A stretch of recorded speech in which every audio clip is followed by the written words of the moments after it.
Pemirsa, kami akan membahasnya bersama relawan pemadam kebakaran Kota Waringin Timur, Kalimantan Tengah, Bapak Dani. Kemudian juga kita akan berbincang dengan ayah dari Rudiansyah, remaja yang viral dengan kostum Superman saat membantu memadamkan karhutla, Bapak Mulyadi, serta pakar forensik kebakaran hutan dari IPB, Profesor Bambang Hero Saharjo. Selamat malam Pak Dani, selamat malam Pak Mulyadi dan juga Prof Bambang. Terima kasih telah bergabung bersama kami dalam Prime Time News. Selamat malam Mbak Fitri. Baik, saya akan mulai perbincangan dari Pak Dani terlebih dahulu. Pak Dani, mungkin bisa Anda gambarkan, bisa Anda jelaskan seperti apa sih kondisi yang Anda hadapi saat pertama kali tiba di titik api? Ya, selamat malam Mbak Fitri. Untuk saat ini memang kendala kita di lapangan dengan medan yang agak sulit, eh, ap- titik air yang sulit di lapangan ini, itu yang kendala kita yang kadang untuk memadamkan api di lahan ini. Tapi kita tim relawan tetap semangat, tetap berjuang untuk memadamkan api. Ya, Pak Dani, dengan kesulitan-kesulitan yang dihadapi, jarak pandang yang mungkin sangat terbatas dan paparan asap pekat setiap harinya yang Anda hadapi, bagaimana sebetulnya Anda dan mungkin teman-teman relawan mengelola rasa khawatir, mengelola rasa lelah, dan juga menjaga kondisi fisik? Untuk saat ini kita dengan rekan-rekan relawan memang kita dengan suplemen yang ada vitamin, saling memberikan spot semangat untuk menghadapi karhutla ini. Baik, Pak Mulyadi, untuk Pak Mulyadi sendiri ini sudah hari keberapa membantu memadamkan api karhutla? Kalau untuk daerah Petok Ketipun ini sekitar 1 bulan lebih lah, udah. Apa sebetulnya pertama alasan dari Pak Mulyadi ini tergerak ikut turun ke lapangan, membantu untuk memadamkan api? Ya itu kan pergerakannya kita ini terutama dulu mengenali asap ini yang terutama kasihan anak-anak yang kecil. Nah. Oke, tadi Pak Dani sudah menceritakan bagaimana cara mengelola rasa khawatir, menjaga kondisi fisik. Dari Pak Mulyadi sendiri seperti apa kemudian? Ya kalau dari kami ya cuma kasih spot aja lah sama teman-teman kayak gitu, supaya tambah semangat. Apakah kesulitan yang dihadapi juga sama dengan tadi Pak Dani dan juga teman-teman relawan, ada kesulitan akses air, lokasi yang sulit dijangkau, atau seperti apa? Apakah ada perbedaan? Ya sama Bu, sama. Kendala kami sini terutama itu di air. Oleh sungai-sungai yang kecil atau kanal-kanal yang kecil itu semua kering semua udah. Oke, tadi Pak Mulyadi mengatakan sudah hampir sebulan kemudian membantu memadamkan api. Apakah sudah mulai ada merasa gangguan kesehatan karena setiap hari harus terpapar dengan asap yang tebal, kabut seperti itu?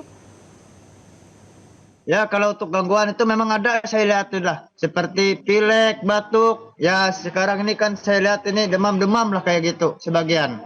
Udah. Oke. Baik, Pak Dani sendiri seperti apa kondisinya? Alhamdulillah saya beserta rekan-rekan sampai saat ini kondisi masih prima untuk rekan-rekan yang di lapangan. Baik, saya akan bergeser ke Prof Bambang sebelum kita membahas mengenai pemicu sebaran api. Mungkin ada tanggapannya terlebih dahulu terhadap para relawan yang sudah beraksi di garis depan untuk memadamkan kobaran api. Ya, saya memberikan apresiasi yang tinggi ya atas dukungan teman-teman begitu ya, para relawan untuk melakukan kegiatan pemadaman ini. Karena seperti yang saya sampaikan memang tidak mungkin. Apalagi mereka itu kan juga harus difasilitasi dengan katakanlah sanggul lah untuk keluarga yang ditinggalkan di rumah seperti itu. Jadi mereka sudah berjuang, dan sejatinya juga mereka harusnya disupport juga untuk keperluan. Yang kedua, mereka ini sebetulnya berhadapan dengan bahaya besar sebetulnya. Karena asap yang mereka hadapi itu tidak hanya sekedar asap. Dan saya sampaikan, di dalamnya itu ada tergantung gas-gas yang beracun. Sehingga untuk itu, ada baiknya pada relawan yang telah berjuang, apalagi tadi mengatakan sudah berjuang selama 1 bulan, setelah akan selesai begitu ya, kan sebaiknya untuk dilakukan medical check up. Apakah memang mereka dalam keadaan sehat yang sesungguhnya, atau jangan-jangan kita tidak tahu ada terganggu apa. Gitu Mbak, gitu. Oke, Prof. Bambang, Karhutla ini kan meluas di beberapa provinsi seperti Riau, Jambi, Sumatera Selatan, berbagai wilayah di Kalimantan. Nah, ini apa sebetulnya pemicu titik api ini terus bermunculan? Yang jelas yang pertama, lahan terbakar itu adalah gambut. Ya. Dan gambut itu sangat sensitif terhadap kebakaran karena dia itu adalah biomas. Sehingga untuk itu, salah satu cara yang paling efektif itu adalah dengan air. Permasalahannya, ketika musim kering seperti sekarang ditambah dengan hadirnya El Nino, maka kedalaman air yang biasanya diperoleh mungkin sekitar 10 sampai 20 meter itu bisa jadi itu sampai sekitar 40 meter. Gitu. Sehingga sekali lagi sangat-sangat sulit untuk didapatkan. Nah, ini sebetulnya warning kesekian kalinya. Nah, di awal tahun itu disampaikan bahwa kemungkinan besar itu El Nino Super, El Nino Godzilla itu akan datang. Mereka ini khas, tidak seperti El Nino lainnya. Bahkan diprediksi, ya kalau terjadi eskalasi terus, itu mirip dengan kasus 97-98. Bisa dibayangkan pada saat itu kebakaran sampai 11 hektar gitu ya. Dan bahkan ada yang meninggal sampai lebih dari 500 sekian orang. Dan ini belum selesai Mbak Fitri. Ya, ini juga pada beberapa lokasi bahkan ada yang baru memasuki arena peperangan untuk berhadapan dengan itu. Karena beberapa daerah lain sudah masuk yang kesekian kali. Baik, Prof. Sehingga apa? Sehingga kita juga harus jaga gitu.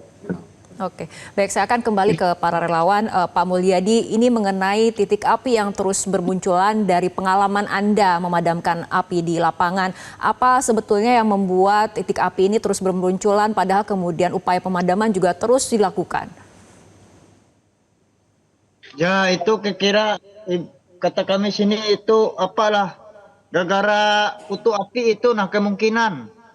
Sebabnya kan apalagi zaman sekarang itu angin tambah banyak titik, anginnya tambah deras, kemungkinan dari situlah kira titik api itu tambah banyak. Oke. Pak Dhani seperti apa? Kalau kita memperhatikan kemungkinan, sebagian memang itu ada yang membakar, atau memang sebagian dari percikan-percikan api itu yang terbawa oleh angin.